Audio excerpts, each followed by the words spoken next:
Good evening सभी को। हम लोग बिहार स्पेशल में जहाँ पे चल रहे थे इसको हम लोग आगे की ओर बढ़ाएं। हम लोग पिछले क्लास में शुरू किए थे नुहानी वंश और मेन शेर खां के बारे में पढ़ रहे थे। आज शेर खां की कहानी हम लोग लास्ट करेंगे और उम्मीद है कि आपको बढ़िया से इसको समझ पाओ। आपको बताया था कि शेर खां की उपाधि भी इसको बहार खां नुहानी ने दिया। मेन नाम इसका फरीद खां था। और फिर हम लोग देखे कि बहार खां के यहाँ काम किया भी, फिर कई अफगान सरदारों ने बहार खां का जब काम भरा तो बीच में छोड़ भी दिया। बाद में फिर इसके यहाँ जब ज्वाइन किया तो बहार खां की पत्नी आपको पिछले क्लास में बताए थे दुद्दू बीबी या दुद्दू बेगम थी। और दुद्दू बीबी की एक बेटा थे जिसका नाम था जलाल खां।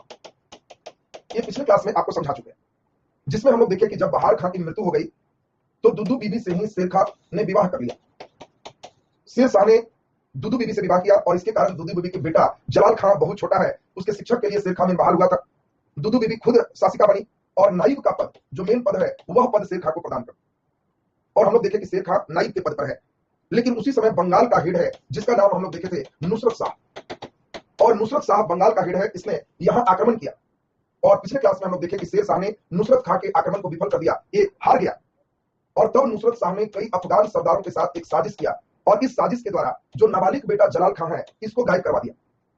अब जब जलाल खां का अपहरण हो गया तो शेर खां बिहार का राजा बन गया। दक्षिण बिहार का एक वास्तविक राजा शेर खां अब बनकर तैयार हो गया। पिछले क्लास में यहां तक हम लोग पढ़ा चुके थे। अब यहां आज से हम लोग क्लास को आगे की ओर बढ़ाएंगे। तो चलिए अब हम लोग जरा ध्यान से सुनेंगे। अब दक्षिण बिहार के हेड बनने के बाद शेर खां का भाग्य कहिए, ये दक्षिण बिहार के इस क्षेत्र में शेर खां का अधिकार हो गया दुद्दू बीबी के कारण। यहां से रोहतास से लगभग 100-125 किलोमीटर की दूरी पर उत्तर प्रदेश में एक बहुत बढ़िया क्षेत्र था जिसका किला बड़ा नामी था। और ये किला है चुनार का किला। चुनार यूपी का किला उस समय बहुत ही नामी किला था।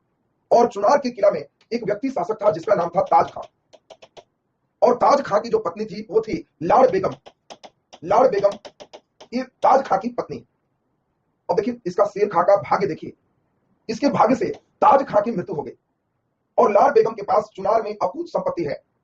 और अफगानों का अभी मेन एक मान के चलिए चेहरा शेर खां अभी चल रहा है। और शेर खां चालाक भी है। धीरे धीरे लाड़ बेगम से भी इसने अपना सर्किल परिचय बढ़ाया और फिर लाड़ बेगम के साथ भी इसने विवाह किया। और उसी विवाह में इसे चुनार का किला, जो उस समय का एक सबसे मजबूत किला था, अकूत संपत्ति का खजाना इसको मिल गया। यानी देखिए शेर खां विधवाओं से विवाह करके, दुद्दू बीबी और लाड़ बेगम ये दोनों से विवाह करके अकूत संपत्ति का मालिक बन गया। अब यहाँ पे एक मोड़ हम लोग देखें कि इसके पास एक अच्छा खासा धन हो चुका है। ये सभी घटनाक्रम लगभग 1528 के आसपास का अभी चल रहा है। 1528 के आसपास में इसकी एक अच्छी पकड़ बन गई। इस समय बिहार में अन्य अफगानों के भी एक अच्छे पहचान बन रहे। और अफगान का जो हेड था आप जानते हो इब्राहिम लोदी। आपको मालूम है 1526 ईस्वी में बाबर ने उसको हराया था पानीपत के प्रथम युद्ध में। और जब बाबर उधर के क्षेत्र पर अधिकार किया तो अफगान मेन इन्हीं क्षेत्रों पर मेन ज्यादा अपना क्षेत्र पर जमाए हुए थे। बिहार में भी अफगान की स्थिति बहुत मजबूत है। और सभी लोग जानते हो कि इस समय मेन नेता जो अफगानों का है इसका नाम है महमूद लोदी। महमूद लोदी अफगान का सबसे हेड नेता है।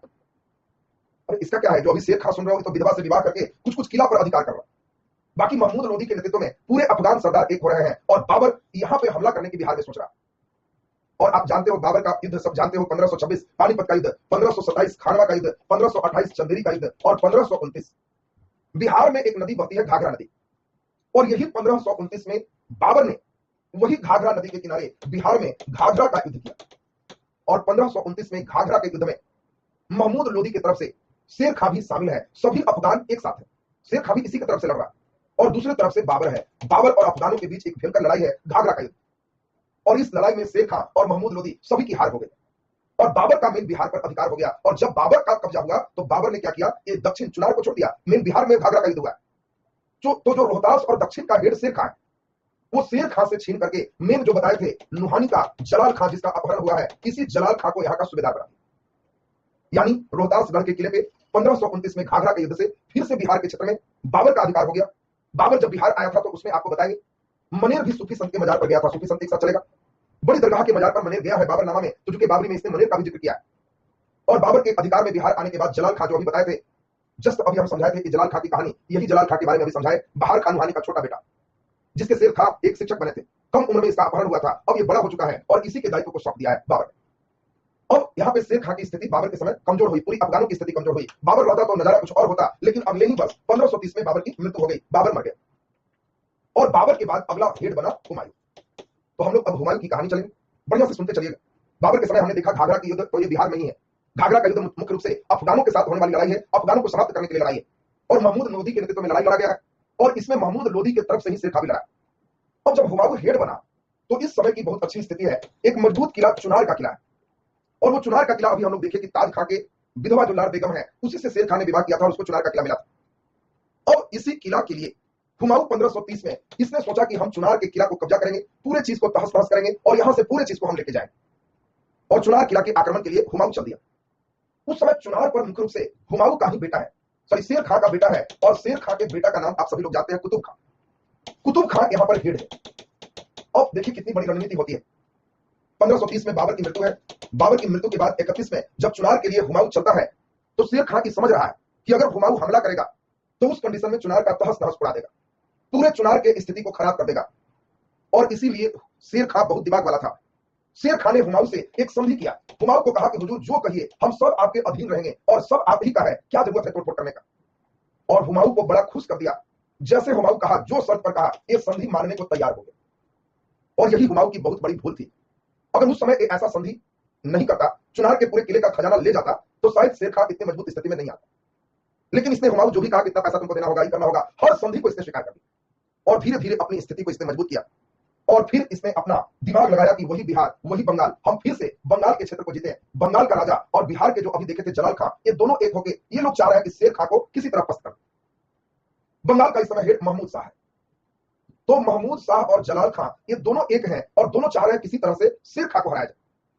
और यहाँ पे एक मेन टर्निंग है शेर खां के जीवन का, किस्मत का कहिए बहुत बड़ा एक खजाना है। 1534 में एक लड़ाई है, ये लड़ाई ही शेर खां का जीवन का टर्निंग कहा जाता है।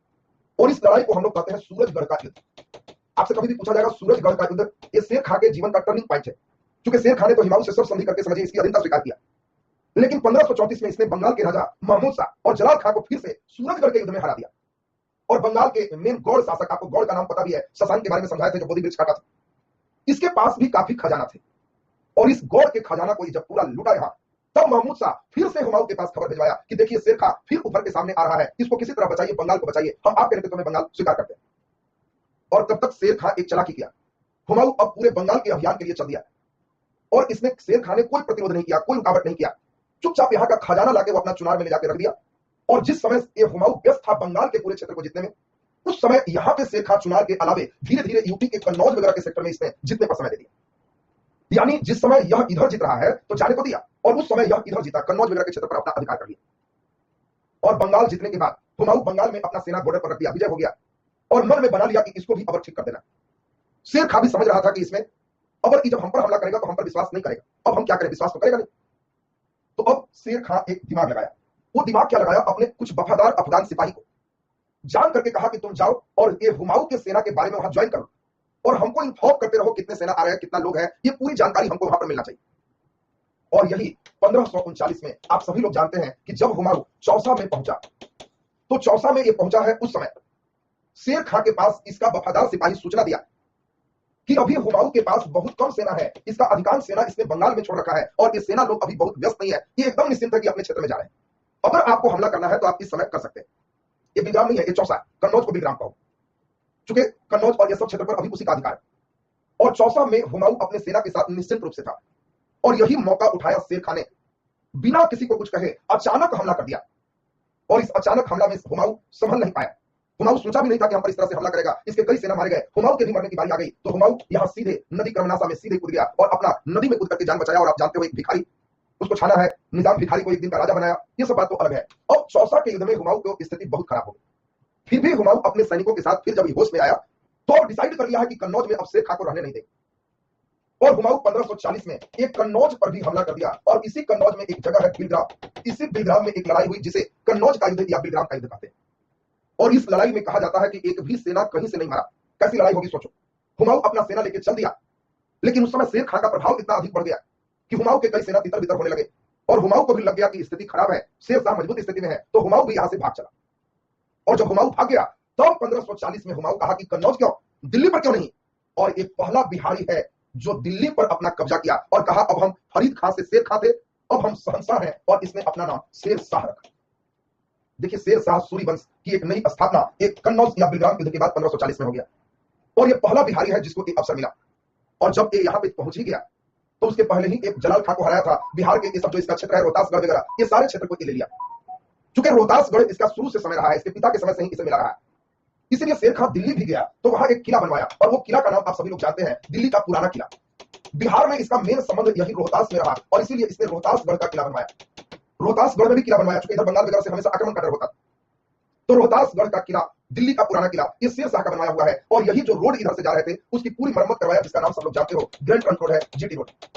तो जीटी रोड, रोहतासगढ़ का किला, पुराना किला, ये सब कर रहा है। और तुम्हें जान के बहुत आश्चर्य होगा, आश्चर्य इसीलिए क्योंकि इस समय शेर खां की जो उम्र है लगभग 68 वर्ष की उम्र का है। लोग इसको बूढ़ा शेर कहते थे, बूढ़ा शेर। ये 68 साल की उम्र में इतना कर रहा है। ग्रैंड ट्रंक रोड तो बिल्कुल अंग्रेजों का नाम दिया हुआ है, ये सड़कों में प्रधान सड़क इसको कहा, और जो प्रधान होते हैं उसको आजम कहते हैं, शहीद आजम, शहीदों में प्रधान। और इसने इस सड़क को, जीटी रोड को, सड़के आजम कहा, सड़क में प्रधान। तो सड़के आजम का निर्माण, और चूंकि इसकी उम्र 68 वर्ष हो चुकी थी, इसीलिए यह पहला व्यक्ति है जिसने कहा कि हम मरेंगे तो पता नहीं मेरा बेटा हमको कहां दफना दे। और इसीलिए इसने सासाराम में, रोहतास में ही अपना खुद का मकबरा खुद बनवाया कि बना रहेगा तो बेटा को ज्यादा भार नहीं पड़ेगा, इसी में दफना दे। बना के नहीं रखेंगे तो हमको कहीं दफना देगा, क्योंकि इतना पैसा वो कैसे लगाए, उसको माया मोह आएगा, पैसा इतना खर्च करेगा नहीं। और सोचिए, शेर शाह ने अपना मकबरा खुद बनवाया। इसके मकबरा का डिजाइन देख के तब आगे फिर ताजमहल बनेगा, क्योंकि शेर शाह के मकबरा की एक नई जो गुण कहिए वो गुण था पानी में इसके मकबरा का इमेज बनना। एक झील के किनारे इसने अपने मकबरा को बनवाया, और चांदनी रात में इसका प्रतिबिंब उस पानी में बनता था। और यही चीज शाहजहां को भी बहुत अच्छा लगा कि ये तो बहुत बढ़िया टेक्नोलॉजी है, और इसी टेक्नोलॉजी पर उसने अपना ताजमहल भी बनवाया। तो ये देखिए, आपको बहुत इंपॉर्टेंट हो गया कि शाहजहां का, शेर शाह का मकबरा किसने बनवाया, तो शेर शाह ने खुद बनवाया। रोहतासगढ़ का किला, पुराना किला, ये सब बना करके अभी ये बहुत अच्छा करता कि इसके मन में आया कि और जीतते जाए। और ये सभी लोग जानते हो, मध्य प्रदेश का एक किला, ये मध्य प्रदेश के किला के बारे में सब लोग जानते हो, राजा कीरत सिंह, बुंदेलखंड में वो किला है, और वो किला मेन है कालिंजर। कालिंजर के किला पे इसने जिद बनाया कि हम मध्य प्रदेश के कालिंजर किला को भी जीतेंगे, लेकिन इसका दीवार बहुत मजबूत था। और सिर्फ शासन बनने के बाद 5 साल बाद ही, 1545 की बात है, 5 साल में 68 में 5 जोड़ दोगे तो लगभग 73 साल का हो चुका है शेर शाह। और मजे की बात, 73 साल का यह बुरा व्यक्ति कालिंजर के जीतने के लिए खुद अभियान करने गया है, खुद अभियान करने गया। और कालिंजर के राजा आप जानते हो कीरत सिंह है, और कीरत सिंह ने ये 73 साल के देखते हुए कहा कि हम तुम्हारे अधिकार में नहीं आए, पूरे गेट की किलेबंदी कर लिया। और आप जानते हो कि शेर शाह गुस्सा में आके इसने कहा कि सीधे इसके गेट को ही, सीधे अपना जो दीवार है उसी को उड़ा दो। और जब इधर से तोप के गोले दीवार पर चलने लगे तो दीवार तो डैमेज हुए ही, लेकिन इसी में एक गोला दीवार से टकरा के इसी के बम बारूद के पास आ गया, और वहीं पे शेर खां था। और शेर शाह के पास ही बम बारूद इतने फटने लगे कि अपने ही तोप से अपने ही घायल होके शेर शाह एकदम जल गया है उसका शरीर। फिर भी शेर खां ने आदेश दिया कि बाउंड्री टूट गया है, अंदर का जीतो, कालिंजर विजय करो। और कालिंजर विजय कर लिया गया। तब तक शेर शाह का शरीर जल चुका था, मरने के पहले वो सुन चुका था कि कालिंजर हम जीत गए। और कालिंजर विजय के बाद शेर खां अपने ही तोप से अपने घायल होके 22 मई 1545 को शेर शाह की मृत्यु हो गई, और इसे उसी सासाराम के मकबरे में दफना दिया गया। और ये तो कहानी थी शेर शाह सूरी का। अब यहाँ पे शेर शाह सूरी के बाद आप जानते हो फिर सिकंदर सूरी बनेगा अंतिम हेड इस वंश का। सरहिंद और मछीवाड़ा के युद्ध से फिर से हम लोग देखेंगे हुमायूं भारत आएगा, परंतु हुमायूं सीढ़ी से उतरते समय फिर हुमायूं की तुरंत मृत्यु हो जाएगी। और अब इसमें मेन बादशाह आएंगे अकबर, और अकबर के समय मेन बिहार परमानेंट अब कंट्रोल में चला जाएगा मुगल बादशाह। जैसे सल्तनत काल में तुगलक काल में गया है, उससे ज्यादा बिहार अकबर के समय मेन कंट्रोल में चला जाएगा। तो अकबर कालीन किस प्रकार की योजना रहती है बिहार में, इसको हम लोग को सुनना है। अकबर ही मेन सुनना रहेगा, जहांगीर, शाहजहां, औरंगजेब के समय बना रहेगा, और औरंगजेब के बाद फिर इसकी क्या स्थिति होगी यही हम लोग को मेन सुनना होगा। तो अब इसमें मेन अगले क्लास में अकबर की पूरी कहानी बिहार के सापेक्ष आपका चलेगा।